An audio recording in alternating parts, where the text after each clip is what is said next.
नमस्कार। आपका अखबार के YouTube चैनल पर आपका स्वागत है। मैं हूं प्रदीप सिंह। उत्तर प्रदेश में चुनाव प्रचार धीरे धीरे जोर पकड़ रहा है, लेकिन चुनाव आयोग ने अभी तक फिजिकल रैलीज़ की परमिशन नहीं दी है, रोड शोज़ की परमिशन नहीं दी है। तो इसके कारण वो रंग जो है चुनाव का जो दिखाई देता है वो दिखाई नहीं दे रहा है। अभी तक चुनाव आयोग ने केवल इतनी इजाज़त दी है कि 5 लोगों के साथ डोर टू डोर कैंपेन कर सकते हैं, लेकिन जिन क्षेत्रों में 10 फरवरी को चुनाव है वहाँ 10 लोगों के साथ डोर टू डोर कैंपेन हो सकती है। अब इसको लेकर जो है सभी राजनीतिक दलों में एक ऊहापोह की स्थिति है कि चुनाव प्रचार कैसे हो। ऐसी स्थिति का सामना कभी किसी पार्टी ने पहले किया नहीं था। दूसरा, वर्चुअल रैलीज़ की परमिशन है, वो राजनीतिक दल कर सकते हैं। तो अभी केवल भारतीय जनता पार्टी ने अपने रथ रवाना किए हैं, जो वीडियो रथ हैं वो अलग अलग ज़िलों में अलग अलग जगहों पर पहुंचेंगे। वहां उसके बाद वहां शुरू होंगे कार्यक्रम, इस तरह की रैलियां शुरू होंगी। कब से शुरू होंगी पता नहीं, लेकिन इतना तो तय है कि 29-30 जनवरी या उसके बाद निश्चित रूप से रैलियों का आप कम से कम वर्चुअल रैली का तो सिलसिला शुरू होते हुए देखेंगे। हो सकता है फिज़िकल रैली भी कुछ लोगों के साथ, उसमें हो सकता है 500, 5000, 10,000 लोगों के साथ इसकी परमिशन मिल जाए, लेकिन वो एक अलग बात है। चुनाव आयोग क्या करेगा, पार्टियां क्या कर रही हैं, बात उसकी है। अखिलेश यादव ने चुनाव प्रचार शुरू किया तो उन्होंने वो सबसे पहले लेकर आए जिन्ना को स्वतंत्रता संग्राम का सेनानी बता दिया। जिन्ना को सरदार पटेल, जवाहरलाल नेहरू और गांधी जी के बराबर खड़ा कर दिया। और उसकी आलोचना होने लगी तो पहले थोड़ा डिफेंसिव पर आए, फिर उस पर अड़ गए, फिर धीरे धीरे जो है उस मुद्दे को उन्होंने छोड़ दिया। फिर वो एक मुद्दा लेकर आए थे MY का, कि उनके साथ जो कहा जाता था कि उनका जो जनाधार है MY मतलब मुस्लिम यादव का है।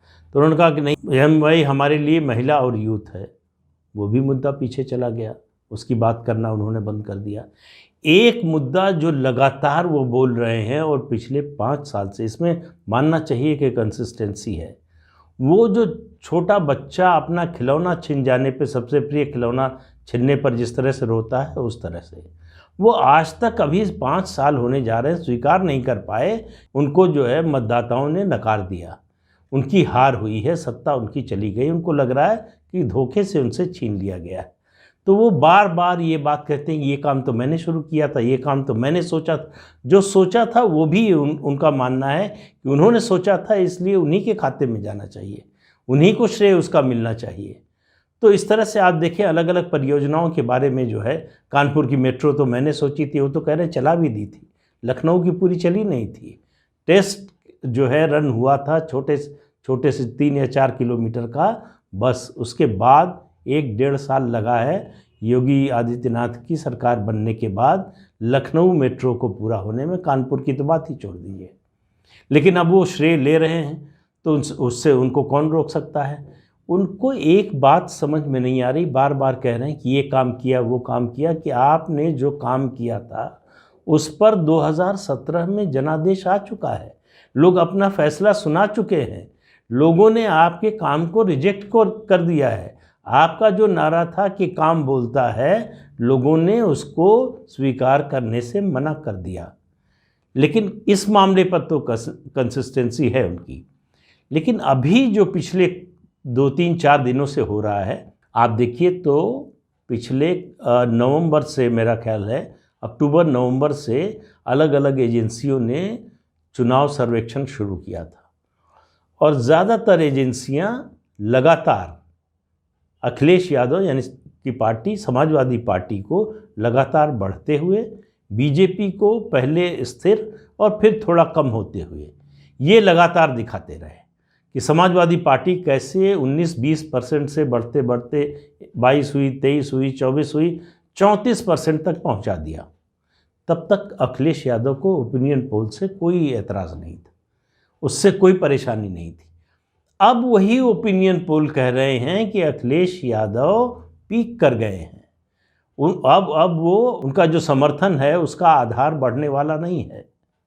अब वो स्टेबलाइज कर गया है।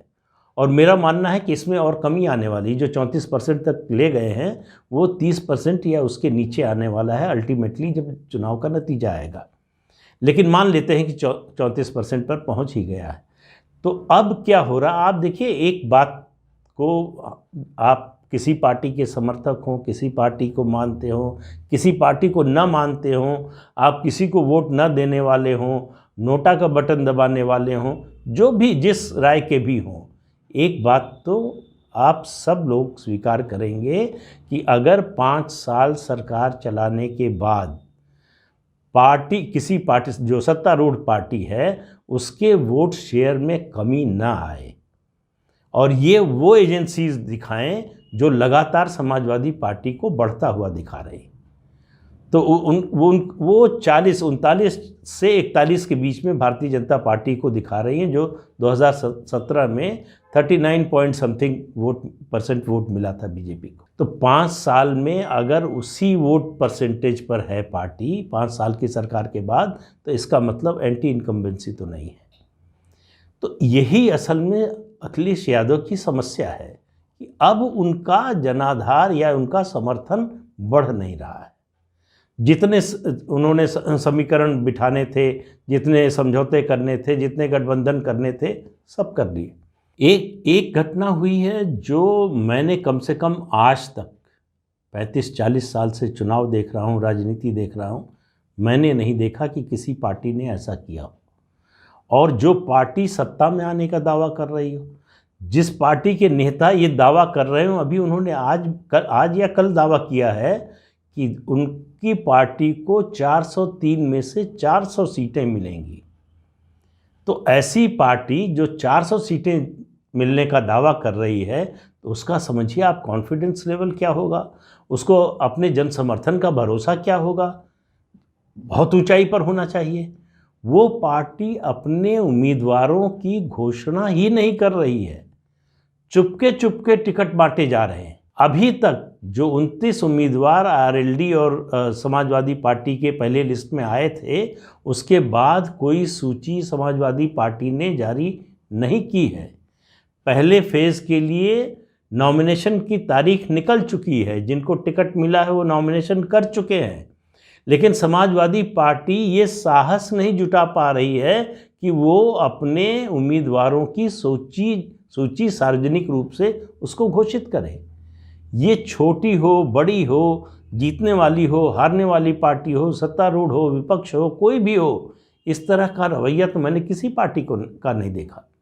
दरअसल क्या है कि उम्मीदवारों की सूची जारी होते ही जो सुप्रीम कोर्ट का निर्देश है, चुनाव आयोग का निर्देश है, वो ये है कि अगर आपने आपराधिक पृष्ठभूमि के लोगों को टिकट दिया है तो आपको उनके बारे में पूरा ब्यौरा सोशल मीडिया पर और दूसरे माध्यमों से, संचार माध्यमों से बताना होगा। इतना ही नहीं, ये भी बताना होगा कि इन्हीं को क्यों टिकट दिया। अब वो कर रहे हैं या नहीं कर रहे हैं, वो तो चुनाव आयोग को देखना है। चुनाव आयोग देखेगा कि ये घोषणा हो रही है कि नहीं हो रही है, लेकिन सार्वजनिक रूप से तो अभी तक कहीं दिखाई नहीं दे रही है। दूसरी बात, जो समाजवादी पार्टी का मूल चरित्र है, आपराधिक प्रवृत्ति के तत्वों से भरा हुआ, वो उम्मीदवारों की सूची जैसे ही जाहिर होगी, सार्वजनिक रूप से आएगी, उस पर चर्चा शुरू हो जाएगी। एक टिकट को लेकर इतना हंगामा मचा नाहिद हसन को, जो कैराना से टिकट दिया गया। दूसरा, सिवाल खास का टिकट, जो सिवाल खास जो बागपत पार्लियामेंट्री कॉन्स्टिट्यूंसी में आती है सीट, ये जाटों का गढ़ माना जाता है। यहाँ से चौधरी अजीत सिंह 6 बार चुनाव जीते हैं। ये जाटों का जो है, एक तरह से जो है जाटों के समर्थन का केंद्र माना जाता है। वहाँ से एक मुस्लिम उम्मीदवार को समाजवादी पार्टी का जो है, लेकिन सिंबल आरएलडी का है, टिकट दे दिया, उस पर हंगामा है, उससे जाटों में नाराज़गी है। ये जो कोशिश हो रही थी बनाने की कि जाट मुस्लिम एकता फिर से बन जाए, वो बनती हुई दिख नहीं रही है। इस कारण भी ये, चूँकि चुनाव जो है पहले और दूसरे फेज़ के पश्चिमी उत्तर प्रदेश में है, इस वजह से भी ये सूची जारी नहीं की जा रही है कि अखिलेश यादव और आरएलडी को अब लगने लगा है कि जिस जाट मुस्लिम एकता के फिर से हो जाने के आधार पर उन्होंने अलायंस किया और टिकट बांटे हैं, वो होती हुई नहीं दिख रही है। तो एक तो ये बात हुई, लेकिन इससे भी आगे शुरू किया था जिन्ना से, अभी बीच में है चुनाव प्रचार, तो वो ले आए हैं पाकिस्तान को। अखिलेश यादव ने एक इंटरव्यू में कहा कि पता नहीं क्यों पाकिस्तान का इतना विरोध करती है बीजेपी, असली दुश्मन तो चीन है। ठीक बात है, असली दुश्मन चीन है, लेकिन पाकिस्तान दोस्त तो नहीं है। ये पाकिस्तान प्रेम जो है कई नेताओं का मुझे समझ में नहीं आता। चुनाव आता है तो उनका प्रेम जाग जाता है, मणिशंकर अय्यर से लेके तो नए पाकिस्तान प्रेमी जो बने हैं वो अखिलेश यादव। सवाल ये है कि भाई चुनाव हो रहा है उत्तर प्रदेश में, जिन्ना और पाकिस्तान की ज़रूरत क्या है? फिर आप आरोप लगा रहे हैं बीजेपी पर कि ये पोलराइज कर रहे हैं, ये जो है सांप्रदायिक मुद्दे ला रहे हैं। तो वो ला रहे हैं, उन पर आप आरोप लगा रहे हैं, वो सांप्रदायिक पार्टी है, आपका कहना है। आप ऐसा क्यों कर रहे हैं? आप क्यों मौका दे रहे हैं? आपसे किसने कहा था कि जिन्ना का मुद्दा ले आए? उसका कोई रेलेवेंस नहीं था, कोई प्रासंगिकता नहीं थी उस समय जब आपने बोला था। सरदार पटेल की जयंती थी, उस दिन जिन्ना का नाम लेने की कोई ज़रूरत नहीं थी, और फिर आज पाकिस्तान का नाम लेने की क्या ज़रूरत है? पाकिस्तान बड़ा दुश्मन है कि चीन बड़ा दुश्मन है, इस पर कोई सेमिनार तो हो नहीं रहा था। पाकिस्तान के मुद्दे पर कोई चर्चा नहीं हो रही थी कि आपको उसमें कुछ बोलना पड़ा तो इसलिए बोल दिया आपने। आप ये मुद्दा लेकर क्यों आए? अब ये मुद्दा जो है बीजेपी ने उठा लिया, हमलावर हो गई है। वो कह रहे हैं कि जिसे जिन्ना से हो प्यार वो पाकिस्तान से कैसे करें इनकार। ये आज भाजपा के प्रवक्ता जो है संबित पात्रा ने ये बात कही। तो कुल मिलाकर मामला ये है कि अखिलेश यादव एक के बाद एक सेल्फ गोल करते जा रहे हैं। अब उन्होंने चुनाव आयोग से जो है सिफारिश की है, चुनाव आयोग को चिट्ठी लिखी है उनकी पार्टी ने कि ये जो ओपिनियन पोल हो रहे हैं इनको बंद करा दिया जाए, ये चुनाव को प्रभावित कर रहे हैं। जब तक आपके पक्ष में थे तब तक वो चुनाव को प्रभावित नहीं कर रहे थे। अब आपके खिलाफ जाने लगे, या खिलाफ भी नहीं, आपके पक्ष में नहीं जा रहे हैं उस तरह से, तब आप कह रहे हैं कि ओपिनियन पोल को बंद कर दिया जाना चाहिए। तो अगर ओपिनियन पोल खराब हैं या ओपिनियन पोल चुनाव को बेजा तरीके से प्रभावित करते हैं तो पहले दिन से नहीं होना चाहिए। आपका पहले दिन से ये स्टैंड होना चाहिए था। बीच चुनाव में क्यों हो रहा है जब आपकी नाव डगमग होती हुई दिख रही है? तो आप देखिए किस किस तरह के पैतरे अपनाए जा रहे हैं। ये सब लक्षण होते हैं उस पार्टी के जो बहुत तेज़ी से, देखिए जो समाजवादी पार्टी का कैंपेन दिख रहा था, बड़ी भीड़ आ रही है, उनके रोड शो में बहुत लोग जुड़ रहे हैं। जब दूध उबलता है तो बहुत ऊपर तक जाता है बर्तन में, और जैसे ही उबाल बंद होता है तो नीचे आता है तो पता चलता है बर्तन में आधा ही है। समाजवादी पार्टी का कैंपेन कुछ उसी तरह का कि उबाल मार रहा था, जब तक उबल रहा था तब तक लग रहा था कि बस अब उफना कर जो है गिरने वाला है, बाहर आने वाला है, बाहर फैल जाने वाला है। इतना बड़ा जो है जनाधार जन समर्थन है। अब वो धीरे धीरे स्थिर हो रहा है। वो आँच जो है धीमी हुई है, जैसे ही वैसे ही दिखाई दे रहा है कि नहीं, आधे भगोने में ही, आधे बर्तन में ही जो है दूध है, उसके ऊपर नहीं है, उसके ऊपर झाग थी। तो समाजवादी पार्टी की स्थिति कुछ वैसी ही है। अखिलेश यादव को ये समझ में आ गया है कि जो उन्होंने गठजोड़ किए, जो गठबंधन किए, अब उनमें सीट बांटना मुश्किल हो रहा है। अभी तक ओम प्रकाश राजभर, महान दल और संजय चौहान की पार्टी और दूसरी जो पार्टियों से, मतलब पार्टियों नहीं कहना चाहिए, जो इंडिविजुअल से समझौता किया है, स्वामी प्रसाद मौर्य हो, चाहे दारा सिंह चौहान हो या सैनी हो, इन लोगों के समर्थकों को कितना टिकट देंगे? सन्नाटा है एकदम, कोई कुछ बोल नहीं रहा है। केवल अभी पहले और दूसरे फेज़ में जो आरएलडी से समझौता हुआ था उसके तहत जो टिकट बंटवारा हुआ है, उसी पर इतना हंगामा मचा हुआ है कि उसका जवाब देना अखिलेश यादव के लिए मुश्किल होता जा रहा है। तो जैसे जैसे चुनाव आगे बढ़ रहा है, अखिलेश यादव के पास मुद्दों की कमी होती जा रही है। अगर मुद्दों की कमी नहीं होती, सरकार के कमियों को, सरकार की गलतियों को उजागर करना होता तो उसके लिए पाकिस्तान को लाने की ज़रूरत नहीं है। उनको अच्छी तरह से मालूम है कि जिन्ना बोलेंगे, पाकिस्तान बोलेंगे, वैसे ही बीजेपी कूद पड़ेगी। बीजेपी के लिए ये मुँह मांगी मुराद है कि ऐसे मुद्दे लेकर अखिलेश यादव आएँ, और आप लेकर आ रहे हैं तो जाहिर है आप बीजेपी की मदद तो नहीं करना चाहते। ये डेस्परेशन का संकेत होता है, ये हताशा और निराशा में ऐसा व्यक्ति करता है।